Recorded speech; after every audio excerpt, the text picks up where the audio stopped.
যোৰহাটত HIV-ৰ ভয়াবহ সংক্ৰমণ। যোৰহাট চিকিৎসা মহাবিদ্যালয়ৰ পৰা আহিছে ভয়ংকৰ তথা উদ্বেগজনক খবৰ। যোৰহাটৰ ART চেণ্টাৰত 2103টা HIV পজিটিভ। একেটা চিৰিঞ্জৰে ড্ৰাগছ সেৱন কৰাৰ ফলত অত্যাধিক হাৰত সংক্ৰমিত হোৱাৰ কথা প্ৰকাশ চিকিৎসক ডাক্তৰ মীৰান্দা দত্তৰ।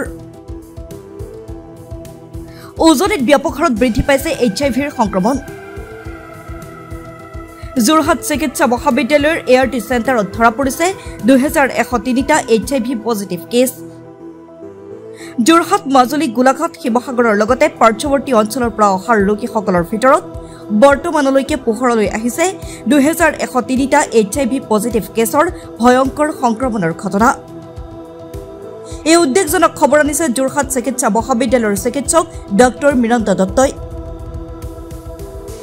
পূৰ্বতে অসুৰক্ষিত যৌন সম্পৰ্কৰ বাবে HIV বিয়পা ধাৰণাক নস্যাৎ কৰি একেটা চিৰিঞ্জেৰে অত্যাধিক ড্ৰাগছ সেৱন কৰাৰ ফলতহে এই ৰোগ সংক্ৰমণ অত্যাধিক হোৱা বুলি সদৰি কৰে চিকিৎসকগৰাকীয়ে।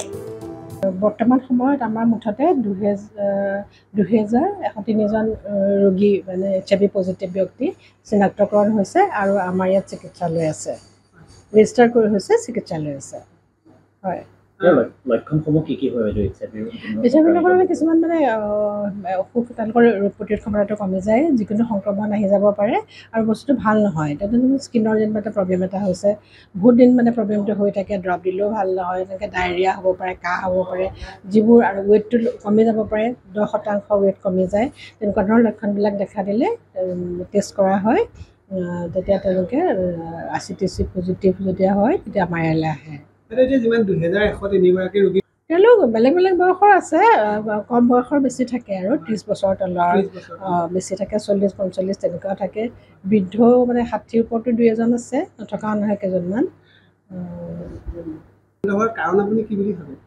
এতিয়া বৰ্তমান যিটো হাৰত বাঢ়ি গৈছে তাৰ মূল কাৰণ হৈছে ড্ৰাগ এডিকশ্যন, যিটো তেওঁলোকে একেটা চিৰিঞ্জে তেওঁলোকে ব্যৱহাৰ কৰি পেলাই ড্ৰাগ লয় আৰু সেইটো কাৰণে ৰোগটো মানে ভাইৰাছটো বীজাণুটো সংক্ৰমণ হৈছে। ড্ৰাগছৰ পৰাই বেছি হৈছে। এনেই 4টা কাৰণ থাকে, সেইকেইটা কাৰণ এটা হৈছে অসুৰক্ষিত যৌন সংগম, এটা হৈছে ব্লাড ট্ৰেন্সফিউশ্যনৰ থ্ৰুৱেদি হ'ব পাৰে, আৰু এটা হৈছে প্ৰেগনেণ্ট অৱস্থাত মাতৃৰ পৰা শিশুলৈ, আৰু এইটো হৈছে ড্ৰাগ লোৱাৰ কাৰণে, যিবোৰ আমি ইণ্টাৰভেনাছ ড্ৰাগ ইউজাৰ বুলি কওঁ আমি। তেওঁলোকে চিৰিঞ্জেৰে মানে শ্বেয়াৰ কৰে মানে। এতিয়া বৰ্তমান সেইটো সমস্যা চবতকৈ বেছি হৈছে। আপোনালোকে পৰীক্ষাত মানে যে ড্ৰাগছৰ যিটো আপোনালোকে মানে যিখিনি আমি হিষ্ট্ৰীটো ল'ব লাগে, তেওঁলোকে বেয়া ঠাইলৈ গৈছে নেকি, বা তেওঁলোকে ব্লাড লৈছিলে নেকি, গোটেইকেইটা কাৰণ আমি জুকিয়াই চাব লাগে নহয়। আৰু তেওঁলোকৰ তেতিয়া সেইটো হিষ্ট্ৰীত তেওঁলোকে কৈ দিয়ে তেওঁলোকে ড্ৰাগছ লোৱা বুলি। আমাৰ মাজুলীৰ পৰা আহে, গোলাঘাট, শিৱসাগৰ, নাগালেণ্ডৰ পৰা আহে, উজনি প্ৰায়বিলাকে আহে আমাৰ ইয়ালৈ। এতিয়া অনুসন্ধানত আপোনালোকৰ কোনখন জিলাৰ বেছিকৈ পোৱা গৈছে HIV পজিটিভ? কোনখন জিলাৰ? মানে চবতে শিৱসাগৰ, মানে কোনখনত বেছি বুলি ক'ব নোৱাৰোঁ আৰু মানে প্ৰায় আহি আছে আৰু মানে। যিবোৰ প্ৰতিৰোধৰ ক্ষেত্ৰত কেনেধৰণৰ ব্যৱস্থা গ্ৰহণ কৰিব লাগে আৰু আপোনালোকৰ ইয়াৰ পৰা কেনেধৰণৰ চিকিৎসা আগবঢ়াই থকা হৈছে?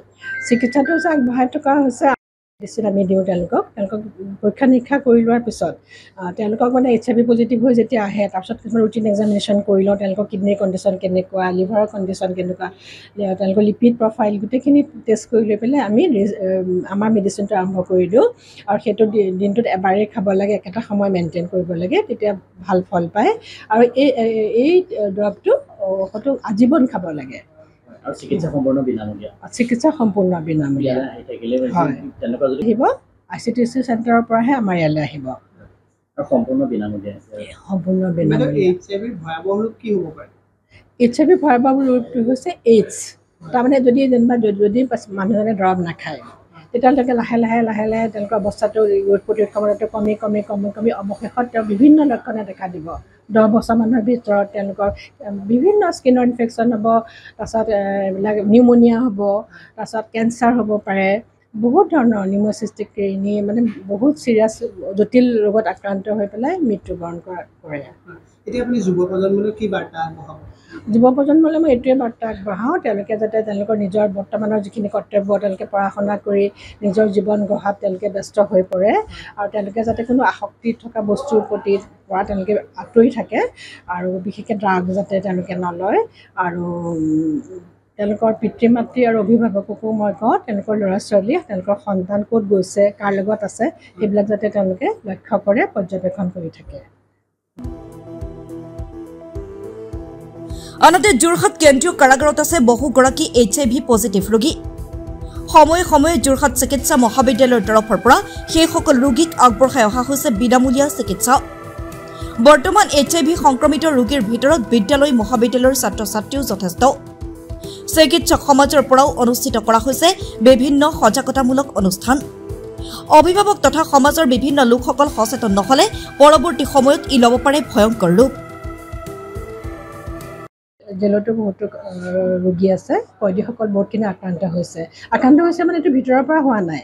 এনেকুৱা ধৰণৰ কথা যে যিবিলাকে ড্ৰাগছ ইউজ কৰে তেওঁলোকে বহুতো অপকৰ্মত লিপ্ত হয়, তেতিয়া তেওঁলোকক পুলিচে ধৰি পেলাই এৰেষ্ট কৰে, তেওঁলোকক জেলত ৰাখে। আৰু আমি সেইকাৰণে কি কৰোঁ, প্ৰত্যেকৰ যে HIV পজিটিভ হ'ব সেইটো কথা নহয়। যিখিনি আমাৰ কয়দী আছে আমি গৈ পেলাই তেওঁলোকক পৰীক্ষা কৰোঁ। আমাৰ কেম্প হয়, পৰীক্ষা কৰি পেলাই যিখিনি পজিটিভ তাত ওলায় 4-5টা মাজে মাজে ওলাই থাকে, তেনেকৈ আমি কেছখিনি আমি তাৰ পৰা উলিয়াই পেলাই আমি ইয়াত তেওঁলোকৰ একেধৰণে আমি ইয়াত তেওঁলোকৰ ৰুটিন এক্সামিনেশ্যন কৰোঁ, তেওঁলোকক ট্ৰিটমেণ্ট দিওঁ। আৰু আমি প্ৰত্যেক চতুৰ্থ ছেটাৰডে আমি যাওঁ জেললৈ, গৈ পেলাই আমি কয়দীখিনিক ভালকৈ চাই তেওঁলোকে দৰৱ খাইছেনে নাই, কিবা তেওঁলোকৰ দৰৱৰ প্ৰতিক্ৰিয়া হৈছে নেকি, তেওঁলোকৰ কিবা প্ৰব্লেম হৈছে নেকি, সেইখিনি কৰাৰ লগে লগে তেওঁলোকক সজাগ কৰি দিওঁ, যাতে তেওঁলোকে যেতিয়া তেওঁলোকৰ তাৰপৰা ওলাই আহিব তেতিয়াও যাতে তেওঁলোকে দৰৱটো খাই থাকে, আমাৰ লগত সম্পৰ্ক ৰাখে আৰু ড্ৰাগৰ পৰা যাতে আঁতৰি থাকে। সেইকাৰণে তেওঁলোকক আমি সজাগতাৰ কাৰণে আমি তেওঁলোকক বুজাই মেলি থৈ আহোঁ। আছে বৰ্তমান, সেইটো চাব লাগিব মানে হেৰিটো। আছে 30-40জনমানতো আছে, বেছিয়ে আছে চাগে। 50জনৰ অধিক হ'ব পাৰে। আৰু আপোনাৰ যিহেতু সজাগতামূলক কিবা ব্যৱস্থা কৰিছে নেকি? সজাগতামূলক ব্যৱস্থা, কাউন্সিলিংটো মেইন কথা। আৰু আমি মানে কি কৰিছোঁ, আমি স্কুল কলেজতো কৰা হৈছে, বিভিন্ন ঠাইত আমি কেম্প কৰি পেলাই সজাগতামূলক আমি সভা পাতিছোঁ, তেওঁলোকক সজাগ কৰি দিয়া হৈছে। HIV-নো কি আৰু কেনেকৈ ইয়াৰ পৰা সাৰি থাকিব পাৰি এই বিষয়ে আমি বিভিন্ন যুৱ প্ৰজন্মৰ মাজত আমি প্ৰচাৰ কৰিছোঁ আৰু এনেকুৱা সজাগতামূলক কেম্পবিলাকো কৰা হৈছে। News desk report, NJ media.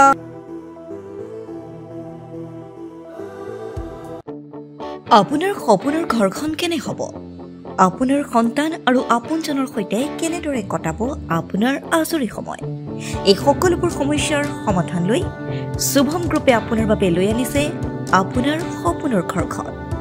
362টা ফ্লেটযুক্ত Shubham গাৰ্ডেনৰ সফল নিৰ্মাণৰ পাছতে 20 বছৰৰ ভৰসা, 16টা প্ৰজেক্ট, 28 লাখ বৰ্গফুটৰ সম্পূৰ্ণ নিৰ্মাণ আৰু 15 লাখ বৰ্গফুটৰ চলিত প্ৰকল্প নিৰ্মাণৰ অভিজ্ঞতাৰে যোৰহাটত শুভম গ্ৰুপে নিৰ্মাণ কৰিছে দ্বিতীয়টো প্ৰজেক্ট শুভম পাৰ্ক। অত্যাধুনিক সা সুবিধাৰে নিৰ্মিত শুভম পাৰ্কত আপোনাৰ আৰু আপোনাৰ সন্তানৰ বাবে থাকিব club, badminton court, community hall, kids play area, splash pool আৰু জিম ক্লাব। প্ৰতিটো ব্লকত থাকিব 2.5 BHK, 3 BHK, 3.5 BHK ফ্লেট। লগতে থাকিব আপোনাৰ আৰু আপোনাৰ আপোনজনৰ প্ৰাপ্তিৰ সাহী। আজিয়ে বুক কৰক আপোনাৰ সপোনৰ ঘৰখন। যোগাযোগ কৰক 6003301010 নম্বৰত। আমাৰ ঠিকনা সোণাৰীগাঁও, তৰাজান, যোৰহাট 785001। 6000ৰো অধিক বাসিন্দাৰ ভৰসা শুভম গ্ৰুপ।